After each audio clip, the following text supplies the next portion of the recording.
Okay, I'm going to start talking and then let's see if everyone can hear me. I'm so short that I've just realised that I can't touch the ground if I sit up, and what I need is a large man to put me on his knee, because I'm a lady.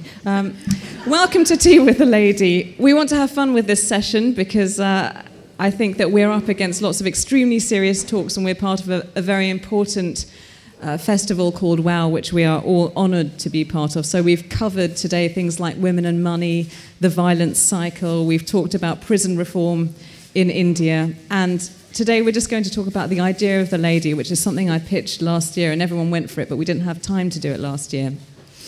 Before I go into the topic, let me introduce our fantastic panelists today. On my far left, we have Karen McLeod, who is a novelist and a performance artist and a former British Airways air hostess. Thank you very much. If you've ever flown BA during the years of...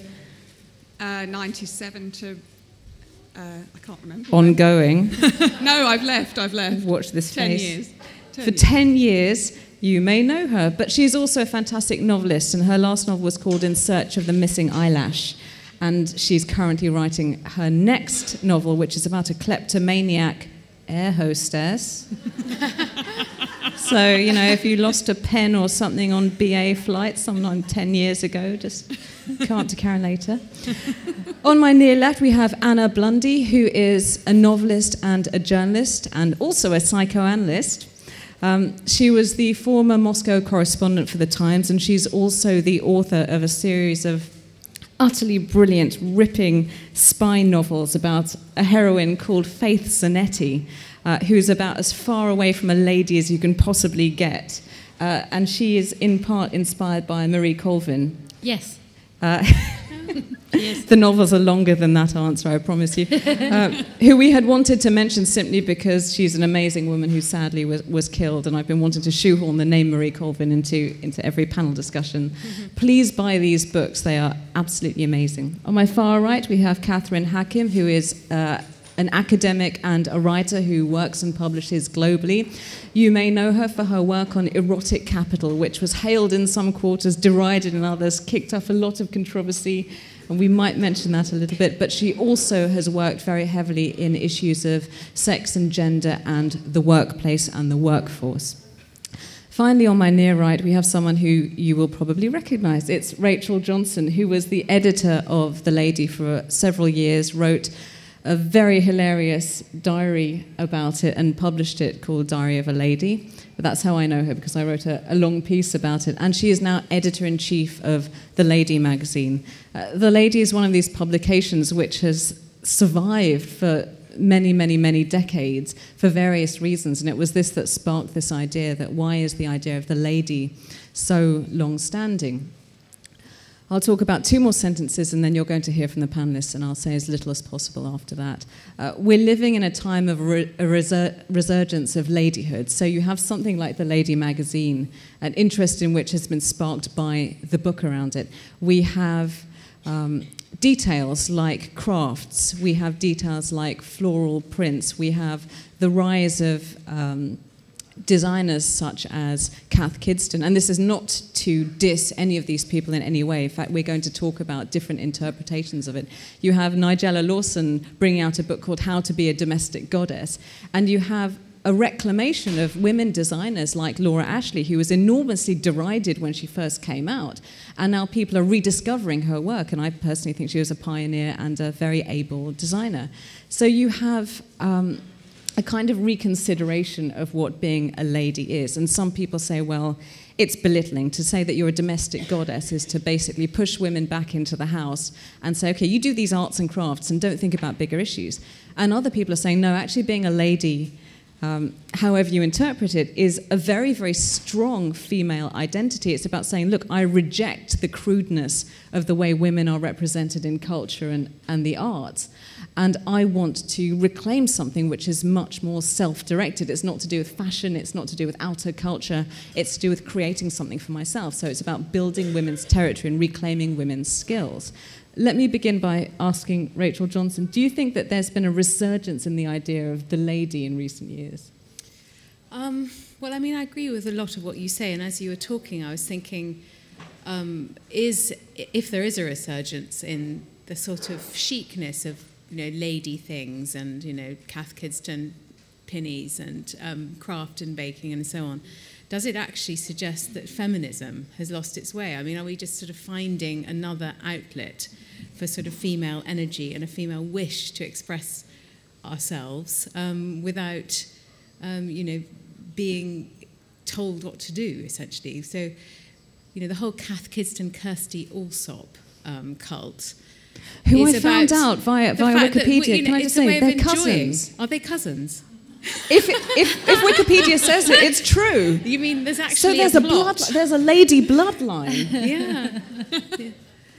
Well, I mean, I think that sort of craft and home and enjoying domesticity is slightly separate from, I think, what we're trying to discuss, which is what is a lady, and has the term lady been reclaimed by, let's say films like The Iron Lady or the film about Aung San Suu Kyi, which was called The Lady, which caused some confusion amongst my children because they thought that there was a film about The Lady magazine, which was really not going to happen for a long time. And instead it was about oppressive. I also think that there's a real difference between people like Cath Kidston herself and Nigella Lawson, who make an enormous amount of money out selling of it to us. The idea of being ladylike and cooking. And that's fantastic. If you can make some cakes and make billions of pounds for yourself, then that's obviously incredibly empowering. But if you're sitting at home with a recipe book thinking, shit, I'm supposed to be baking cakes, for my husband, it takes on an extremely different tone. So it depends really how much money you're making out of your cakes and why you're doing it and for whom.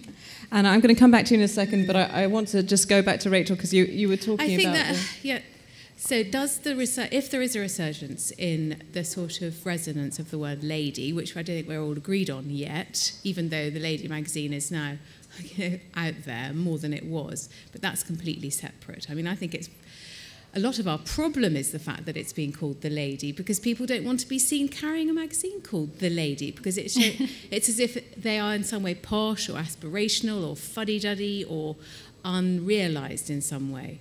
But if you think about one very simple example, okay, let's look at Posh Spice.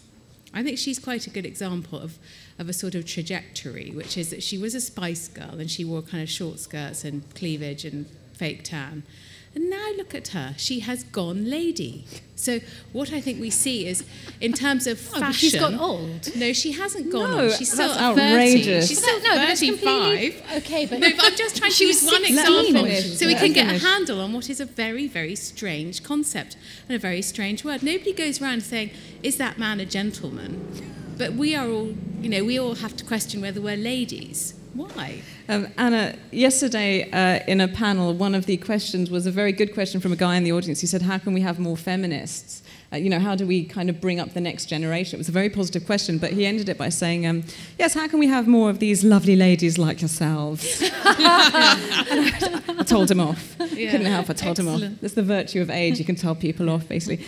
Do you think that there's a slightly pejorative interpretation of the idea of lady? It's exactly what you say, that you can defuse ladyhood by money, by capitalism, by all of these actually quite... Yes, you can reclaim any word or any concept if you've got the cash and if you're sort of out doing it for yourself. But then again, there are some people in their kitchens. Tell me the question again. I wanted to say something. Is there something pejorative in the idea of being a lady? I see. People have a hard time calling women women, so we're always ladies or girlfriends or something. You can't get away from the fact that lady is a class-based word. And that, I was thinking about wandering around carrying a copy of The Lady, and I thought I wouldn't mind at all. But then, I speak, and I've got to admit it. I'm going to be. If I hold a copy of The Lady, I look like somebody who's looking for a nanny and who's going to go through the small ads and find a nanny. And that's a class thing. I mean, if you're working class and you say, I'm a lady, it would sound completely different. But if you or I, Rachel, say, I think of myself as a lady, there is something completely absurd about it. Really? Well, everyone else will just go, yes, you are. Right, well, probably. The word lady... and one has to say it like that. Lady is... I've only been called a lady a few times in my life. And at the moment, I work as a writer in residence at a bookshop. part-time. And a mother will come in and she will say, give that to the lady. And it's the only time the word has survived, I think, in a sort of, in that realm. And when I was on an air hostess, it was give it to the nice lady, or listen to what the nice lady's saying. And it's a term used, I think, to children now, and it's never really bandied about, apart from if you're talking about someone who's a bit posh, or who is refined, or I mean. Yeah, I taught it to my children actually. I say give it to the nice lady on a plane. But it's about a stranger. Do you think there's something subversive about it? Because my big joke about the Lady magazine, which maybe I shouldn't say to you. Do say it. It's funny. My secret thing is that the Lady magazine is actually a magazine for posh lesbians who are trying to hook up, and that the famous classified ads, which are what keep it going, are actually like posh lesbian hookup code. Oh. And that there are sort of like, really entitled lesbians in their 80s and 90s reading it. I think we'd sell more copies, Bidisha, if that was actually the case. Reading it in country houses, going, yes, I'm looking for a I would too. maid of all work to come and live in residence at my house, must have good references. So is there something subversive about it, that we're reclaiming it simply because there are so many negative epithets about women, that actually lady has a certain kind of elegance to it? I don't mind being called a lady. I kind of do now, I say it like that, but it's a lady. Is there a subversiveness to it? I don't know. I've never heard it being used in a subversive way.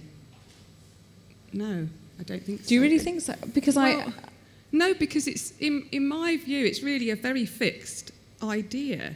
And maybe I'm just not out there enough amongst enough ladies. Well, I actually am with a lot of ladies at different times. But it's just not, to me, it's about an older woman who, for instance, I was going to Italy the other day on EasyJet, and I was very excited about EasyJet. And in front, because I uniquely, I used to fly BA, so for me it's lovely, isn't it? Exploring different things. No. And no? it's mainly vomit-encrusted nylon seats. And staff who were drunk. Well, in front of me, anyway, apart from that, was a lady who was going out with her husband to their second house, I imagined, in Tuscany. And she was dressed, and they were she had a lovely glasses case that she held on to the whole flight. And she had a long bob and very well dressed, and they were sort of laughing at their time on EasyJet, really. But she was totally ladylike. Because they were slumming it. Yeah, because they knew they got a bargain. Isn't it nice? Isn't it nice being amongst the poor? But how lovely! It did feel a bit like that. Not that they were being cruel or anything, but that was just, to me, a typical lady. But that's the thing; it's a class thing, isn't it? Let me bring Catherine Hakim into this, because we've all spoken very much, and you've actually written a lot on this idea of erotic capital, and I'm quite interested in linking up these two ideas, because it seems to me that being a lady is actually a way of reclaiming a sexuality in a world which is representations of women can be extremely crude. And for me, at least, lady has a certain aesthetic value. So it's about, I don't know, you could say it's about taking care of yourself. It's about a new type of aesthetics. Do you agree with my more positive spin on it? Oh, absolutely.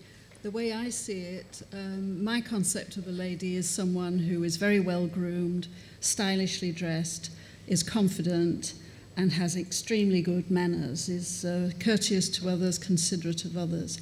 And these are elements that I would put into my general concept of erotic capital. I mean, I personally wouldn't put the sex appeal in there.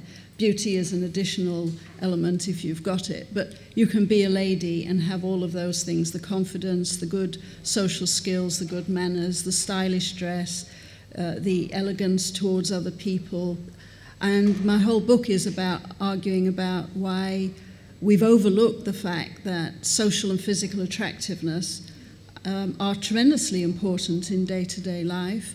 And I present evidence that shows that, it's from very recent studies showing that, in fact, erotic capital, attractiveness, is just as important as educational qualifications for getting on in life, for success in life. Can I just clarify, when you talk about physical attractiveness, we're not talking here about a kind of beauty ideal about how everyone has to look. You're talking about sort of taking care of yourself. I think grooming is the most important. One of the examples I put in the book is Christine Lagarde, the head of the IMF in New York. Who's got a girl crush on her? Just put up your hand.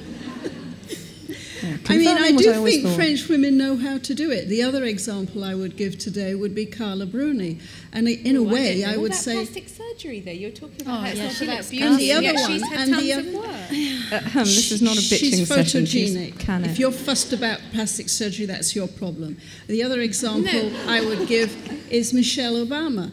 Yeah. 2 first ladies, both of them totally different in their style, but both of them in different ways illustrating, I mean, both of them are women who have achieved some bloke in his job. Yeah. Well, they've both achieved a lot in their own right professionally, but in the role of First Lady, they are simply displaying social skills, a general style and attractiveness, which is incredibly attractive to a lot of people. Yes, in totally whilst remaining different ways. almost completely silent, though, aren't they? Because I mean, Yeah, and First Michelle Ladies, Obama it's is about not how a they supporting a silent guy. woman. I mean, Neither of them are supporting a silent. guy, you don't get. I mean, you didn't get people talking about how well turned out Dennis Thatcher was. Yes, I'm not sure. Although the I mean, lady... these are people who are required to look pretty as arm candy for some bloke. And I mean, very nice blokes. Well, one of them's a very nice bloke. But I do. Yes, I think talking about First Ladies is a slight distraction because they don't have much choice. They are literally just iconic templates, and they are judged. They're judged solely on appearance. Rachel, let me put something to you. Let me just say as a side note, I was very amused by the way that the Iron Lady tried to turn Dennis Thatcher into a sex object. Did it? So you look at young Dennis, and you're supposed to sort of understand why, and you're like, no, that's just wrong. Yeah. He's not sexy. What am I thinking? I want to talk about the possibility of solidarity because actually we've spoken a little bit about the Lady magazine and we've all said that we wouldn't carry it about, and yet I wonder how many people have actually. No, I didn't say that. I didn't say that. Good, all right. Anna said she wouldn't carry it because everyone would think she was looking for a nanny, which is true. And if you see it in someone's house, you know that the nanny's leaving. But look at all the kinds of preconceptions we're bringing to this idea even before we pick up the magazine. I mean, it was a huge shock to me because. I mean, I didn't know anything about the magazine until I read your book. And of course, I looked at the magazine, and it seemed quite feminist to me, specifically under your editorship, because I didn't know about the previous editors. I'll say why. It's because you made a point of finding great women writers. You did something really unique, which is to put a black woman on the cover, which is the chef Lorraine Pascal. Yes, I did. I think I was the first woman who... She was on the cover of The Lady before she was on the cover of BBC Food magazine. Yeah, and you actually said to me, the rule of magazines is don't put a black woman on the cover. And that's the racist rule, which is absolutely true. And you'll hear editors of Vogue and whoever actually say so. So it's very radical in its own way. Including Naomi Campbell and Michelle Obama, including... But they have been iconic. Absolutely the exceptions, and actually it took a long time for Naomi Campbell to be on the cover of Vogue compared to her peers. Did it, right. And she has been on less numbers of times, and it's measurable. So is there a space in ladyhood for real kind of solidarity? I mean, it was great to read a magazine with brilliant women writers. I think there was. I mean, what I really wanted to do was... put women over 40, regardless of appearance and regardless of colour, on the cover. And this... can I be on it? Yeah, who else? But, I did this week after week, but in a sense I had the security in knowing, and this is going to sound like a really odd thing to say, that whatever I did, we were never going to have a huge spike in circulation or a huge fall in circulation, because actually our readership is pretty stable. It's people looking for nannies and people wanting to be nannies, and the senior saphists. And the senior saphists that Bidisha has now revealed are some target audience. I'm convinced of it because I live in this sort of Miss Marple-like fantasy in which, which everyone's Radcliffe Hall. I was very, what's the word? When you're... I was aspirational, but it's not what I wanted. I had my dream, which was I wanted to do, by putting women of a certain age who weren't necessarily the most beautiful women over 40 in the world on the cover. For example, I had Antonia Fraser, I had Debo, Duchess of Devonshire, I had, tons, I can't remember now, Shirley MacLaine, Joan Rivers. Can you imagine putting her on the cover of Lady? I wanted to put women who had done something, who hadn't been trashy and trampy, who had achieved quite a lot, who stood for something, who had character and personality, and therefore I wanted our readers to judge them on what they had done. What's wrong with trashy and trampy? It's not for us. It's not. You can't have the words "the lady" and then have let's try and think. Kerry Katona, it just wouldn't work. Nancy Dell'Olio. Nancy, we I love considered. her. Lady. I love She's her. Italian. I love her. Italians are all ladies. Yeah. No, we just did wear those consider tight her, Gucci actually. things. Love those. We considered her. But then, these things don't work. You have stars in your eyes. You want to re-educate people to accept women of a certain age and of a certain class who aren't necessarily 25 and covered in salad dressing, pouting and putting a strawberry in their mouths. But the thing is, we are so visually browbeaten now. We're in such a visual culture that it's impossible to do this. And that's why all magazines pretty much look the same, all women's magazines, because you can't get people interested unless you've got a beautiful young woman on the cover, preferably white. So how do we get to that? Well, let me ask you, Anna Blundy, you have written for I tried to celebrate ladies. I will continue to, but it doesn't necessarily make commercial sense. One of the things that I explain in my book is that it is inevitable that erotic capital, whether you like this or not, is going to be more important in all spheres of life in the 21st century for three reasons. Firstly, digital photography and the internet have changed everything. Yeah, and so we're all more visually exposed, whether you're famous or not famous.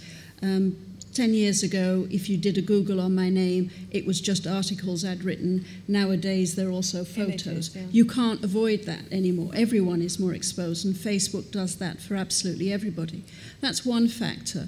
The second factor is simply that we're getting more affluent. As societies and individuals get more affluent, you can afford luxury. Beauty is a luxury. Whether you want to address it or not, sex appeal and beauty and youth are all luxuries that we want to afford more. So now you don't choose a restaurant exclusively because the food is brilliant, but you also want it to look nice as a place, but also to have nice-looking staff there as well. Can I just make one point? And then the third factor is the labour market's changed. And so whereas in the past a lot of jobs were manual in manufacturing or agriculture, now we have a labour market where it's mostly service sector work, white-collar work, even professionals, social relationships, interaction with other people is fundamental to almost all jobs nowadays. And in that context, erotic capital matters because people, the way they react to you, even if you're a complete stranger or a nurse or a doctor you're having to talk to, your reactions, whether you're conscious of it or not, are going to be influenced by how attractive they are. Then I'm going to go No, I just wanted to say that. So it's more important. We were thinking of doing a beauty column on the lady, and I did a tiny bit of research, and the beauty industry, selling women products to enhance their erotic capital, is a bigger industry than the food industry in this country in terms of market capitalization, which just tells you that we are in a completely visual culture, and anyone who tries to take a step aside from it and do anything different is doomed. I think that's right, and I think that commercialization and money is the key factor here, and the problem with reclaiming ladyhood in the way that you're describing, because in a society that only values money, any job which is unpaid or appearance. As you said, they do go together. And I think anything then that is unpaid is instantly denigrated. So the position of First Lady is immediately absurd because it's not a job that you get paid for. Absolutely. Cooking at home, sewing, doing things for your family is immediately denigrated because you're not getting paid for it. And it's gendered as well, because those are things that women have always done. And that's why you can't really reclaim it. You can only get power in this society by earning money for whatever you're doing. And that's why Nigella Lawson can be a domestic goddess, while the rest of us are a bit idiotic if we try. But do you think that's why there's a rise in baking bread and all that then? Because and cupcakes. I mean, this is the cupcakes what's just very annoy odd me, about trends is that they are fetishized to the nth degree. So wait, do you think what's why there's a rise in baking bread? Do you think that this... Because people are kind of saying, okay, well, you can't put a price on my loaf of bread. So I'm going, that's why people are obsessing about sort of making things at home now, and you've got that whole rise of it because of Anna doesn't know and then what you they're mean. not. No, I don't. Because you're not getting paid for it. Yeah. You mean you're trying to create value for something that you're not being paid for. Yeah, but you can't. That's why a lot of people are doing it now, because I just think that then it's silly. I think if you're going out and selling it, then you can get some kudos for it. I don't think this thing is right. I just think it's the way that it is. I mean, there's something about feeding your family and making food at home and making bread that is about being a female mammal. I mean, our bodies are built to feed people, and then we like to continue to do it. There's nothing, that's not in any way a bad thing. It's lovely, and it's nice to feel bountiful and able to share the bounty. But you're not going to get any kind of respect or credibility in a capitalist society for doing that. But you'll get that's love. why people are doing that, though, I think. You get love and appreciation, but a silent protest. we can't talk over each other. Rachel said you get love from your family, but actually that is the thing which has always been used against women, which is to say, well, we appreciate you, we love you, you are the backbone of society, you are the roots of culture. We're not going to pay you for what you do. You're going to do it for free every day, repeatedly, over and over and over again. And we're going to sneer at it. And we're going to sneer at it, and we're going to talk it down, so that when people talk about cupcakes, we do it with an automatic sneer, even though they're just cakes. It doesn't really matter if they're fashionable or not. In a few years' time, they'll cease to be fashionable. They're like those T-shirts that used to have sort of logos and words on them. They're just trends. But I want to bring in something serious, which Rachel mentioned to you, and then I'll come to you because you brought some props. Well, one, yeah. Just the one prop. Anna, Rachel was talking about this thing about age, and it's something that we skim over and we overlook because the norm is that we live in a beauty culture, a youth culture. Yeah. And my argument would be that talking about ladyhood is actually a way of circumventing that. Because to me, ladies are absolutely, they're like Miss Marple, they're like Miss Pettigrew in the novel Miss Pettigrew. Oh, no, they're not. They're sexy secretaries. They're still man fodder. Miss Marple is not a sexy secretary. She is no man's not secretary. Miss Marple, but ladies. Ladies as in sort of first ladies, and somebody who's terribly well dressed in some cashmere with pearls. You've got to sit next to a bloke to be a lady. I think if you are... Great. You're a spinster if you're on your own. You're only a lady if you're sat next to a bloke. But I'm well into reclaiming the idea of the same old crap. It's just the same old crap. It's the same old crap. It is. I think it is. I don't think you can reclaim this thing unless you call it something different and are on your own. I think all these words involve sitting next to some man. Oh, I don't know. Well, I mean, I'm very mixed about this. I don't like being called a lady because it sort of suggests I'm old and posh and crusty. But also I don't like being told I'm not a lady, which is what my husband said. He said, what are you talking about at the Southbank? I said, we're discussing notions of being a lady. And he said, I think being a lady is someone who's not pushy, who's very dignified, always looks right and puts other people first. And he said, and by that definition, you are not a lady, Rachel. Those were the words ringing in my ears as I came here. You are not a lady. So I don't want to be a lady, but I don't want to be told I'm not a lady. And I think that's my position. It's part of... That's so old-fashioned, though, because that's sort of, Mammy saying to Rhett Butler, so you're no gentleman, it's... Yes. Is it also, let me bring Karen McLeod into this, the idea that, it's exactly what Rachel says, which is that either you're a lady or you're not a lady. If you're not, it's bad. If you are, it's quite bad. There's so little space for women to just be people. Men aren't sitting on a panel going, am I a gentleman? And if I'm not, I'm nothing. I have a sort of Freudian crisis about I think they are. I've been in debates about the age of chivalry and should people be chivalrous. I think that there's just as much worry about that. But I think that women have much less space in the world, that we're categorised much more readily, and that there is just not a fundamental understanding that, we're women and we are contradictory and we have all sorts of different qualities. So ladyhood is a straitjacket as well as a sort of damning with faint praise. Another way of looking at it is that it's a reaction against the career woman as the only model of the successful woman, or the only model of the sort of woman that we should aspire to be. I think the main reason it's positive is it's simply saying there are women who are not career women, and they have dignity, they have an attractive life, they're real people. It's the other positive side of it. It should be, but they do get denigrated, don't they? I mean, I agree with you, but actually, certainly in pop culture, it's not really the case. Karen, let me bring you in here. Well, I think there's all sorts of things.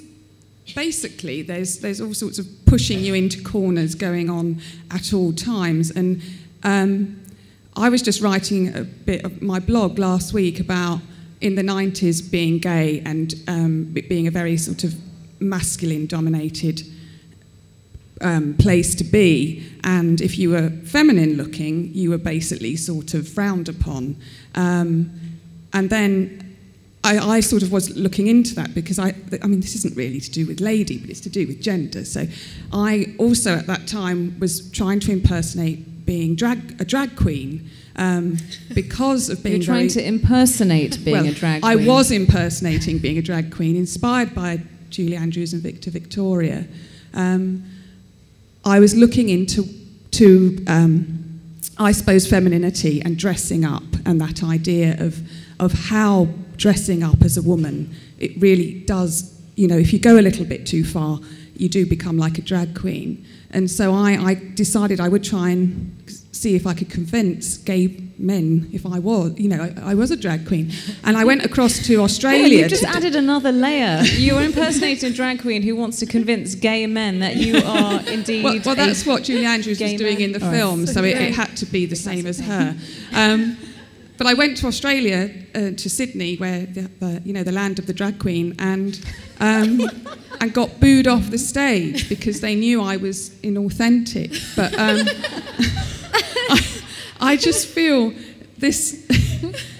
I don't know. I just, when we were just talking earlier about a sort of commercialisation of beauty, I was shocked the other day that I saw people shopping in false eyelashes. And the sort of drag queen side of myself wanted to lash out and say, no, they're for special occasions. We've got to try and... You've got to save it for best. Yes, save it for best, but save it up for knowing how far you're going when you're dressing up as a woman. You know, that's... It's all a bit mumbled in my mind. No, I think that's really interesting, because what that suggests to me is we are all putting on an act. I mean, whether we are putting on an act to be a slag or a lady, it's an act both ways. And by the way, you say slag in inverted commas. Slag. Yeah, but I think, I mean, also it made me remember that we haven't mentioned the biggest cultural influence on whether we're ladies or slags in inverted commas, which is the Daily Mail website, which is the one thing in our land Daily Mail that website categorises women in terms of, housewives or, babes in bikinis, and it's the website that never gives a man's age, always gives a woman's age, that talks about women's weight and appearance beyond anything else. And this is the thing that we've got to be fighting against. And whenever I do anything, there are stories on the Daily Mail website that say, still so unladylike. Boris's sister, 46.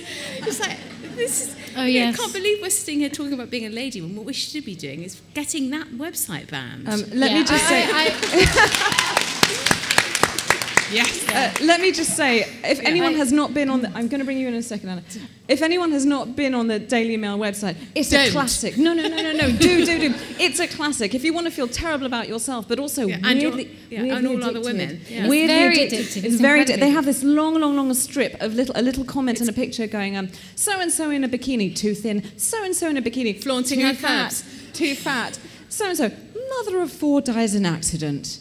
There's nothing else about her. Mother of 4. But I think it's much more serious than that. I mean, although that is repulsive and it's all about our bodies and it's only about our bodies, so you're completely reduced to a body, whether it's too fat or too thin or whatever. In relation to your age. But then, yes, and in relation to your age. And sometimes whose sister you are, unfortunately. No, but the worst thing about it is their phrase, cry rape. The Daily Mail is obsessed with the phrase cry rape, really? Meaning you say you've been raped, but you haven't. Yeah, as though we just made it up as a joke. You're just trying to screw blokes over with your sexuality. Yeah. And it is just evil. And they have the phrase cry rape in every issue, every day, every single day. Yeah, and actually the only women they celebrate, Catherine, are the ones when it says, Coca-Cola chief executive gives it all up. to look after her husband and children. They love Michelle Obama. Yeah, they love Michelle Obama and Carla Bruni. Actually, it was Pepsi Cola, I'm sure. PepsiCo, you're right. Yes. Chief executive of slightly inferior soft drink, not cola, gives it all up and finally admits that nobody drinks Pepsi after all. They just drink Coca-Cola. Yeah. All right, I want to bring it back to something you said about the Daily Mail. The Daily Mail's misogyny is a whole other topic, which I think that we don't have time to get to today, but believe they don't like us very much. You wrote a very interesting article, actually, about writing for the Daily Mail and the way they tried to make you into a lady. Brilliant. Thank you very much. I was so frightened. You know, I was so frightened What when I happened? put that You up must on my tell blog. everybody what you did. Yes. It was the bravest piece of journalism I've ever read. This is about and I the haven't way. worked since. And I haven't worked since. Okay, seriously. well, nobody tell the Daily Mail No, what I said. it's not even that. Listen, no, we need to explain it because it can't get too. You must write a piece saying This how can't much get you too hated it. insider. Sorry. So I wrote a piece about what it's like to write for the Daily Mail. And everybody, whether they want to admit it or not, is dying to write for the Daily Mail because they're the only paper who's still got money. So if you're a journalist, you pitch them ideas like, you know, I have Botox, you know, I hate my husband, I drink too much. I've written all 3 of those pieces for the Mail. I stopped drinking, then started drinking too much again. And they style you, and they come round to your house with a rack of red and purple dresses. And no woman has ever appeared in Paul Dacre's Mail in trousers, ever. You have to wear a red or a purple dress. They're really, really weird. And they style you, and then you have to sit sideways like this, your tits out front. I haven't really got any, but you're supposed to sort of do this. And they sit you. And the worst thing about it is that they then try and get you to slag each other off, because apart from cry rape, their other favourite phrase is catfight. And Janine DiGiovanni wrote a piece about how she left her son to go off to report a war. And as the child of a war correspondent, that kind of broke my heart a bit, because it is very hard when they go and you're worried about them. And my dad was in fact killed, and you know, it's pretty ghastly. However, Janine's lovely and it's her choice. She can do what the fuck she likes with her life, you know. But I wrote this piece about being the child of a war correspondent and how difficult that is. And they kept saying, can you put a sentence in saying, I completely disagree with Janine DiGiovanni's method of mothering? And I said, no, I don't disagree with it at all. I'm sure she's a wonderful mother. I took it out, they put it back in, they sent it back to me. I took it out, they put it back in, then they said we're spiking it. I still got my grand, so that was all right. But you know, But what's very interesting is that we are volunteering. All women journalists are volunteering to write shit about themselves and for volunteering money. to stick their tits out for the photos because we want the money, and they're the only paper that pays. And it is just terribly, horribly depressing. And the other thing that you're always. The important thing is that you're always in the male gaze. So you always have to add a line about, they put all these questions in it saying, and what does your husband think about that? What did your husband say? These are women editors, none of whom read the Mail. They all think it's shit. They know what they're doing is shit, but they're getting paid $100,000 a year. And on that career-ending note, Anna, it's over anyway. I'm 42 nearly. That's too old. Get out. It is. As a female journalist or novelist, it's too old. You get That's rubbish, Anna. It's Why not. do I you don't say think that? I say it because you get less qualified. If you haven't had a hit, you get less qualified, not more qualified. What they're looking for is a young woman who's writing her first novel and her first column and her first piece. That's what everybody's looking for. It's over. Let me bring in Karen here, who looks suddenly, as a novelist who's writing her second novel at the moment. Sorry. It's all right. You can put what age you like at the beginning of your book. I cannot tell you how much I recommend Karen's first novel, by the way. I saw you doing a reading about it, and it was extremely, extremely funny. So just discount the second half of what Anna said, basically. I have to say, I think that it's true of a journalist, but it's not true of a novelist. I think that women gain pedigree as we get older, provided there's been a basis of success, which I absolutely not. I'm not sure. Yes, I think I everyone agree loves with a first that. novel. Yeah. Everyone loves a first novel. You get much more publicity for a first novel. But let me I mean, of course you can build. I'm not really suggesting it's totally over, but I think that publishers are looking for new, young women. Something you said about the way the Daily Mail does two things in the ladyfication process, and then I'm going to ask you, what are the qualifiers for being a lady, however you want to analyse that. One is there should be no masculine quality, so no trousers, a nice drapey dress.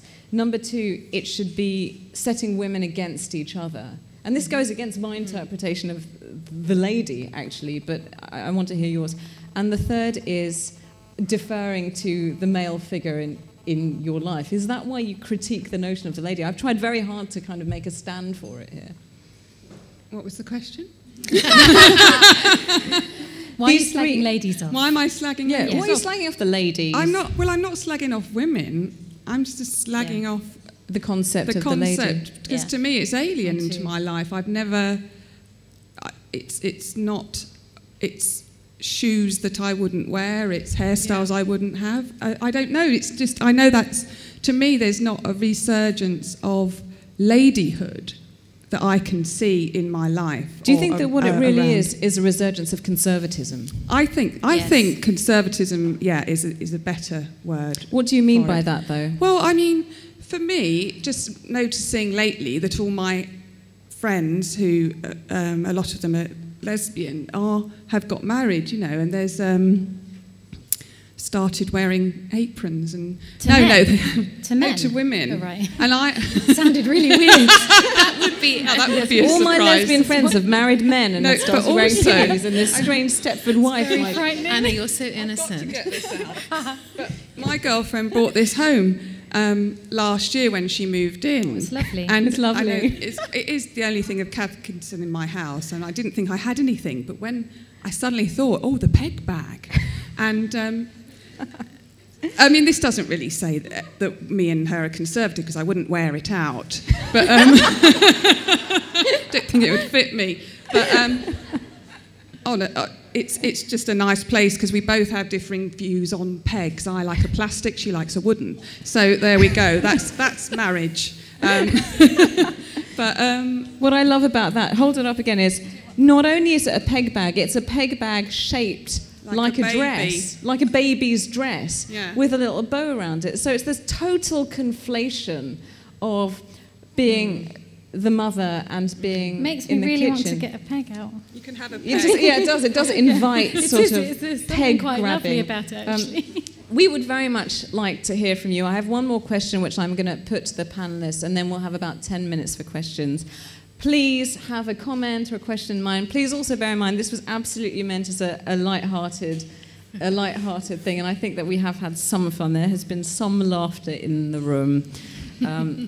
So if you have anything to say, keep it in mind, and we'll hopefully have some mics, or if you speak up, we'll probably hear you. I want to pick up on something Catherine said right at the beginning, which is something I don't totally agree with. You mentioned that as a society we're becoming more affluent, and I just wanted to modify it a little bit by saying actually what's happening is that we're having this huge gulf between the very rich and the very poor, and that actually, thanks to the government's cuts, we have created a situation in which funding towards social services, towards charities, towards things like refuges, services for the very old and the very young, are just being cut off at the knees. And not only that, with the with the university fees, we're creating the debt of the upcoming generation. But I agree with what you're saying about ladyhood, and I wanted to, I'll start by putting it to Rachel, and then I'll put it to you two as well. Do you think that there's an economic question behind this, that as society actually becomes more unequal and more fraught and more worried about money, the image of everything's fine, it's all polished, we've all got it under control, actually calcifies as a reaction to it? No, I don't think it does particularly, because I think if I was forced to define what a lady is, and you close your eyes, you think of literally a woman in a pussycat blow with cashmere cardi and pearls, maybe a sort of helmet of hair. But actually, I would love that to have absolutely nothing to do with it, nor anything to do with class or wealth or income or education, to have anything to do with it. It would be nice to think that you can be a lady if you want to be, regardless of birth, breeding, blood, and all the rest of it. And that's what I hoped with the magazine. But as I said, not necessarily successful, because it's so ingrained. When you say the words "the lady," one, it is a title, therefore it has a class connotation, which then therefore seems to rule out most of the country. 98% of the people do not feel they might be a lady. Yes, I think that widening gap between rich or poor means that the lady has actually less resonance now than it probably did before. Anna, I'll bring this to you because the idea of a lady is an image like any other, and if you want to relate it to pop culture, the people who are watching things like Hollywood films where everyone is beautiful, everyone's having an adventure, are the ones who are least likely to be beautiful, to have an adventure, to have the kind of money, charisma, whatever it is. Oh, I don't think that's true. I'm saying people that who watch films might be beautiful and exciting. No, they might be, but what these are selling are ideals and fantasies of a way of life. So this is aspirational, and I'm sort of slightly grinding against your idea that, you know, yes, it's tied up with class, and in fact, your magazine is unique in the sense that people of the correct class read it. Usually, no, we're read by both, you see. We're discreet. We're read by those who employ and those who want to be employed. But remember Grace Kelly, though, girl from Pennsylvania, who's now, you know, Princess Grace. I mean, in everyone, she's the epitome of a lady. Yeah, she's now headless, so that didn't work out very well for her. She's now headless, so that didn't work out very well for her. Grace Kelly. That's how she died. Oh. What? Oh, God. Honestly, you have not been reading Wikipedia. Grace Kelly died in a car crash where she was decapitated. Princess Stephanie was driving. She wasn't decapitated. She lived in hospital for ages afterwards. Someone told me she was decapitated. I'm sure that Grace Kelly... Got a headscarf caught, didn't she? Yes, somebody go on Wiki. No, that's Isadora Duncan. She was totally different. I'm sorry. Accident. Grace Kelly, in the campus anecdote I've ever said in my life, was decapitated with a tiara on in my kind of imagination. Okay, all right. Whether she was, or but not. I think of her as a Hollywood star rather than a lady. But what I'm saying is my point is anybody could be a lady if they want. It's just a question of behaviour, isn't it? Right. Yes, but it's a question of extremely repressed behaviour. It's a question of repressing all your anger, violence, and sexuality under a cashmere sort of eggshell blue cashmere cardigan. And do you agree with that, Karen? Yeah, I agree. Yes, it's basically you know, smelling of flowers rather than sex. Really, yes. Not that I want to smell of sex, but. I think on that brilliant quote, we're going to end it there. But please, put up your hands and give us your questions and your comments right there in front of me in the black and white top. Keep your hand up. Please keep it up so that the mics can see it, and then we'll come over to this side. Thank you very much. I just wanted to say about you kind of dismissing the kind of crafts and baking thing as being about becoming a 1950s housewife, and actually, do you not think that there's an element of being self-sufficient and maybe not wanting to make loads of money from selling your bread, but not wanting to spend loads of money on Hovis bread, and being able to do it yourself, and just that kind of ethical sense of being able to make your own clothes rather than paying for them that are being made in a factory for mass profit by big companies. Can I say something? Yeah. I absolutely do. This was my whole argument, that actually this is a reaction against mass capitalism, mass creativity, going to Primark, buying something for £3. I'll give it I think it should be, and for a lot of people it is, of course. I was just thinking that, I mean, I cook all the time and I love cooking, and when I was single I would have big dinners and cook. But once I got married, it just took on a different tone, because there was a guy there getting drunk while I was cooking who would then stuff all the food in. And it just feels different now. And I think it depends on the audience and the gender of the audience and who's doing what. It should, of course, be like that. But once you're in a traditional type family with a husband and 2 children, if you're the woman and you're doing the bread, it just has a little twinge of something else that is a shame, because I love making bread. Who else? Hello. In that relationship with, you know, if you're making the bread and you feel uncomfortable about being the woman doing that, what if the man's out mowing the lawn and fixing the car? That would be fine, I think, actually. I don't have a problem with that. She'd be fine with that. But I've then got to go out and fix the fucking car as well. You're talking to a woman who puts snow tyres on family vehicles in the middle of winter up a mountain. So, who else has got something to say about the reclamation of craft? No? No. But I do have a question. Go ahead. Sorry, I work for Southbank Centre, and I am doing live tweeting of this event. And I've been asking people on our Twitter, kind of our Twitter fans and people that are tweeting, what they think of the World Lady. Oh, yeah. And there have been really, really varied reactions, you know, basically all the things that you guys have mentioned. What seems to be most prevalent is it depends on the context that the word's used in. But actually a question from me that I've also put on Twitter is, have you watched the programme La Dette to Lady, and if so, what's your opinion on it Go. Oh, great. This is a question about the programme Ladette to Lady. Has anyone seen Ladette to Lady? I watched it, yeah. All right, let's start with you, and then we'll go down. I thought it was a sort of quite a fun programme with a sort of sinister undercurrent. You know, sort of smelt a bit of corporal punishment, which sadly they didn't show, because I would have liked that aspect. But I don't know. I felt a bit sorry for the girls, really. I just felt, oh no, why can't you just be a bit, you know, naughty and unrefined? But then they did learn great. You know, they learned that being naughty wasn't that much fun either. But I just, there didn't seem to be, their wilderness wasn't protected. It was all kind of stripped from them. And I think I'm all for wild women, you know, I really am. But the thing is, I thought with that programme, the thing is that a lot of the girls were extremely seriously alcoholic. And with really major addictions to booze and drugs and sex. And really what it was posh rehab. And that seemed to work quite well in lots of ways, because they did seem to clean up a bit and make friends with each other and appreciate that punching each other in the face might not be the best way of solving shit. And I don't know, I was drunk when I watched it. It's always worked for me. On that. Rachel. I absolutely loved the programme Ladette to Lady, and I'd sit there howling, even in that gruesome final scene where they have to make their own debutante dress. Do you remember that? Oh wow! Because the takeaway for the programme is that, and it may sound like a cliche and it may sound very worthy, but what they were trying to do by teaching them, you know, deportment and how to make a white sauce, which is incredibly retro, I accept, was those girls, and I promise I don't think they were faking it, did appear to learn self-respect, and they did put a higher value on themselves when they didn't show their thongs in the pub. Then, you know, so that it did serve this purpose, and it told you that actually these ladylike skills and accomplishments and behaviours are valued both by society and by the individual who practices them, and that's not a bad really message. Actually, It's not a bad message. By the way, we've got to ask the audience how many of them would accept being called a lady or think of themselves as a lady, because I'm fascinated. Hands up.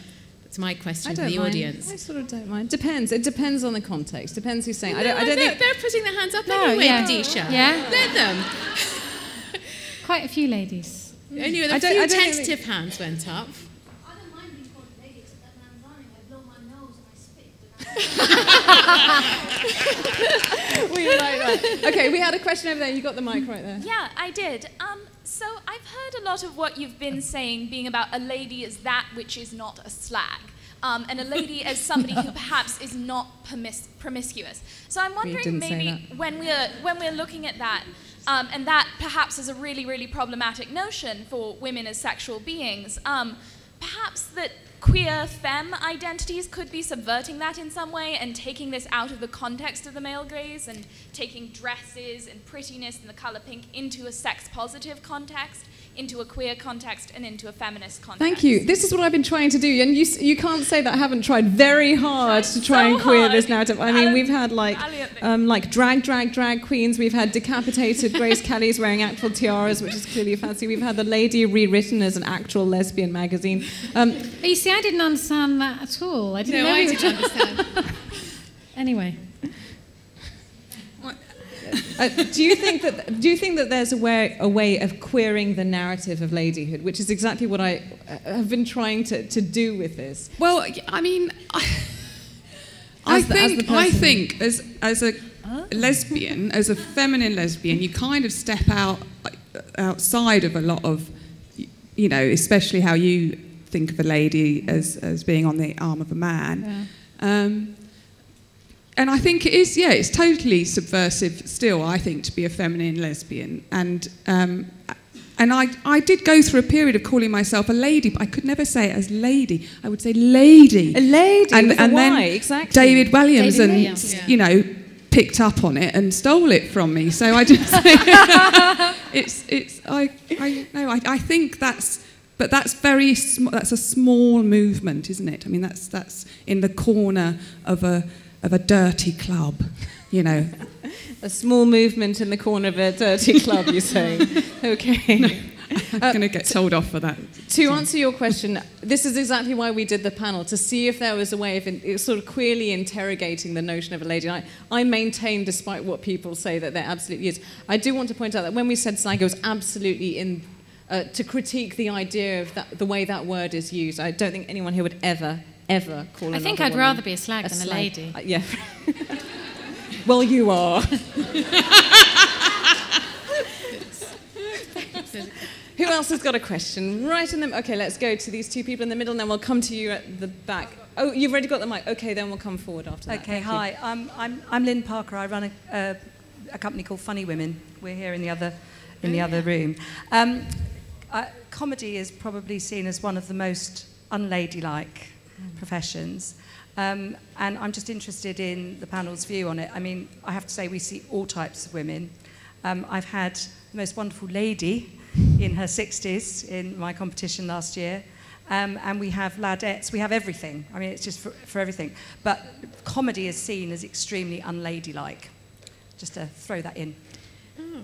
That's absolutely right. Lynn Parker is being very modest. Funny Women are an amazing organisation. They have the Funny Women Awards, I think it is, every year, which I judged on last year. You have to go. They are the best performers you've ever seen, and you will really, really laugh. Okay, let's have questions from the middle. Hands still up, right there in the second row. Thank you very much.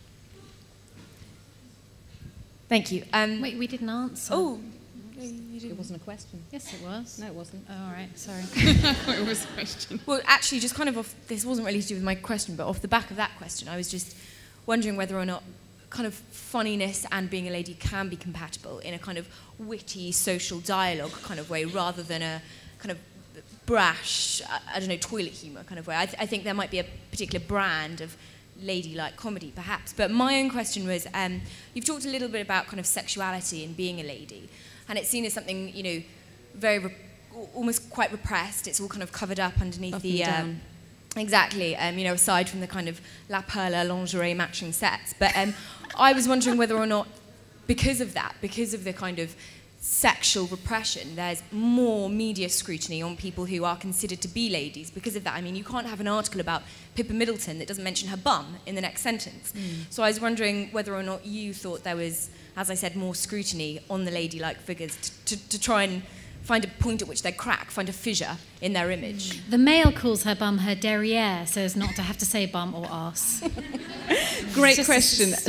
Let's go with the media scrutiny first, and then if I come to you about the comedy, because you've been a performance artist, so let's take this to you, because, of course, every time I mention you to someone, I don't mention you. Which is often? Yeah, let's scrap that one over.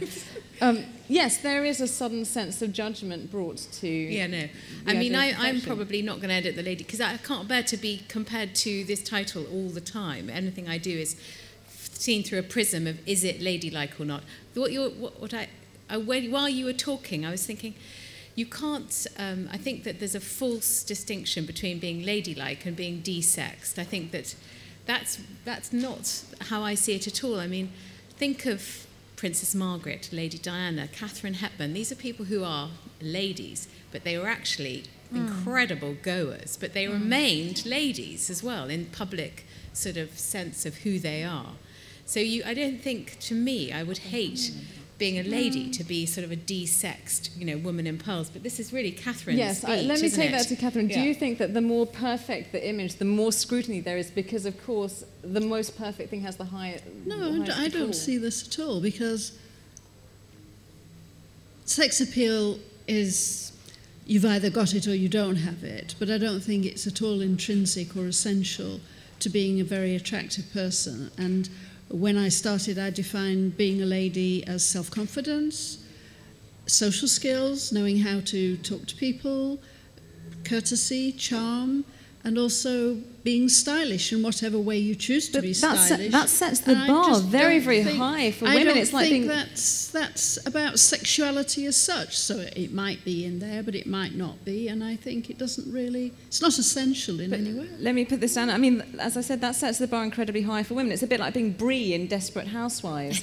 So perfect. Or like being a Stepford wife. You know, if you watch the Stepford Wives, those robots went mad eventually. Even the robots went mad. Do you know what I mean? I suppose Rachel's point about it being about self-respect could be valid here. I mean, if you do go out of the house well-dressed, however you define that, feeling confident, feeling that you're capable of coping with a social situation that you're about to meet, you're likely to have more self-respect than if you flail in, you know, pissed thinking you're going to be embarrassing, perhaps. But I think that you're talking about media scrutiny as well, though, aren't you? That, you know, when someone is perfect, it's particularly for something like the Mail, it's really great when they have a super meltdown. Well, we don't like anyone being perfect, do we? And we want to prove that really they're like us underneath, which of course they are. That's the end of my answer. We have very little time, so let's take the comedy question to you. That I completely agree with you that countless women comedians have said that, you know, they've walked into a sea of sort of crossed arms and then it's a very, very hostile environment. But of course, anyone who knows women, who has women friends, knows that we're quite funny sometimes when we cut loose. And groups of women together are absolutely hilarious. And, you know, we're fighting against the false notion of ladylikeness when it comes to comedy and performance. Yeah, well, it's very much about having a voice, isn't it? And if you're funny, then you don't really rein that in. You control it, but, you know, it's about having a very clear, unique, definite voice. And I don't know what I would like to see a lady comic, but I don't know what that would sound like. There's a very good... sounds funny already, though, doesn't it? Well, there's a very good performer called Chastity Butterworth. It's a character, of course, and she says the most profane scatological things, but she's dressed like Mrs. Danvers in Du Maurier's novel Rebecca. Right, okay. And she just sits and filth comes out of her mouth, and she just looks at you like... I'm making a note. Yeah, Chastity Butterworth. Who's got more questions? We're very, very pushed for time. Okay, sorry, I mentioned you before. Have you got the mic? And then in the purple coat at the front, did you want to say something? All right, after this one. I think there's a question to be asked about being ladylike and the question of etiquette that we've touched on, because you spoke about how in the programme Ladette to Lady you could see the benefits of the ladylike teaching that these girls were going under, but you ended on a question of ladylike behaviour and the behaviour required to be a lady being repressive and restrictive, and someone made a point which seemed to be making a distinction between being a lady and being a career woman. So in trying to be ladylike, which shouldn't really be a bad thing if it's about being like polite and following a sort of female tradition of etiquette, are we restricting ourselves? Can etiquette ever be feminist? Great question. Can etiquette ever be feminist? Who wants to answer that? Yes, I think so. Etiquette is only about treating other people the way you would like to be treated yourself. And so a feminist etiquette is entirely logical. Well, I don't think it is, actually. Being considerate and courteous towards other people has no gender at all. I really don't think gender has anything to do with it. Perhaps it's just called by a different name. So in men it's called chivalry, and in women it's called something like, I don't know, ladyhood or etiquette, or just something different. Isn't it a bit like in the House of Commons, though, where you are actually required to be incredibly polite and speak through the speaker, and everybody has to be nice to people, but it's the art of really slagging somebody off very articulately that's prized, and that can be male or female, and I can see how that could be feminist. You know, you could be awfully polite at the same time as being very, very rude. I mean, that's very English, though, and also class-based, so it gets more complicated than just feminism. Who else? Question right at the front. Well, it plays a bit off of the last question. For me, what is sort of innately sexist about the idea of a lady is that men seem to be able to go quite happily through their life being very boorish and inward focused and not really taking much into consideration other people's reactions or emotions. So why is it that a woman feels the need to go through life sort of being receptive and noticing subtle changes in the air and the emotions, whereas men, that doesn't seem to be a requirement. Yeah, it's about the double standard of the enculturation of women, that we absolutely must read all the signs at all the times and be very, very kind of deferring to everyone, don't interrupt. Who wants to take that on? The rules of womanhood are tough. They're a hard burden for us all to bear. Yes, well, I've got 2 sons, and I'd love it if they could read the air in a room as, my daughter can. But it's... What can you say? There's something mammalian, isn't there? I think it's like we're the... I don't actually... I can't say we are the nurturers without just flinching. No, I think you can. I can't. I think you can. I think that we, as female mammals, we are actually very programmed to respond to our young. We have to be hypersensitive to whoever's bear is, our lamb. And I think... And I think it's really important, and it probably does make us hypersensitive to the reactions and emotions of other people. If you're going to be a good mother and be very responsive to your young baby, you probably are going to end up being quite responsive to everyone. But the other thing I wanted to say about your point was I'm not sure if they're going through life quite happily. I think if they're these boorish blokes who don't give a shit what anybody else thinks, they're probably miserable. Yeah, I would second that part of the theme of all of these events have been how society as we see it is extremely oppressive towards everyone, and how... Oh no! On that happy note, let's go have some cupcakes. And how what we're seeing is actually the breakdown and the questioning of all of this kind of brutal machismo, which starts off at what you're saying, which is about individual interactions, but it goes up to the idea that we live in a culture in which the sort of military-industrial complex and the idea that you can go into a village and kill hundreds of people, which is a totally macho act, is somehow seen as okay. And I think that there are many, many, many people of both sexes absolutely suffering under it and also reacting to it. Who else wants to speak about the double standard of women's fineness towards each other? No? Okay, who's got one more question? Keep the hands up. She's got her. Right at the front. Oh, you've got one. Brilliant. Thank you. I just wanted to ask, do you think that to achieve equality for women in this country, we need to ditch the term lady and its ideals as it continues to enforce conservative heterosexual ideals of the little woman at home? Great question to end on. If we have any future as women in this country seeking equality and liberation, shall we ditch the term lady? I'll start with you and we'll go down. Well, I don't use it much anyway, so... so that's fine then. Yeah. Yeah, definitely, absolutely, definitely. I think it's already a bit of a joke anyway, which is why we're trying to be light about it. There's no question. It already has a kind of kitsch inflection, and actually I think that many people recognise the hypocrisy of the rise of the idea of the lady. As you said right at the beginning, the people selling this idea are multi-billionaire business women. Kath Kidston is very shrewd, Kirsty Allsop, Nigella Lawson. These are shrewd women who have had to fight for their positions. So what they're selling, that little bit of frill on the surface, isn't the whole story. Rachel? Well, it's a debate we've been having for 2 years in my office. We've decided that it'll be throwing the baby out with the bathwater, and We'll be throwing the lady out with the rose water. However sort of stifling and sort of pie-crusty collared the term is, it still has a certain value and resonance in terms of our title. I'd be quite happy to see it go out of common discourse, especially if it could stop the Daily Mail from categorising all women as to whether they are behaving in a way that Paul Dacre regards as appropriate or not. Yeah. Catherine, ditch the term lady, come on. Well, I've never found any use for it myself, so I was quite surprised at the title for this session. Brilliant. Okay, we've ditched it. You said it and we've done it. It's over. Thank you very much, everyone.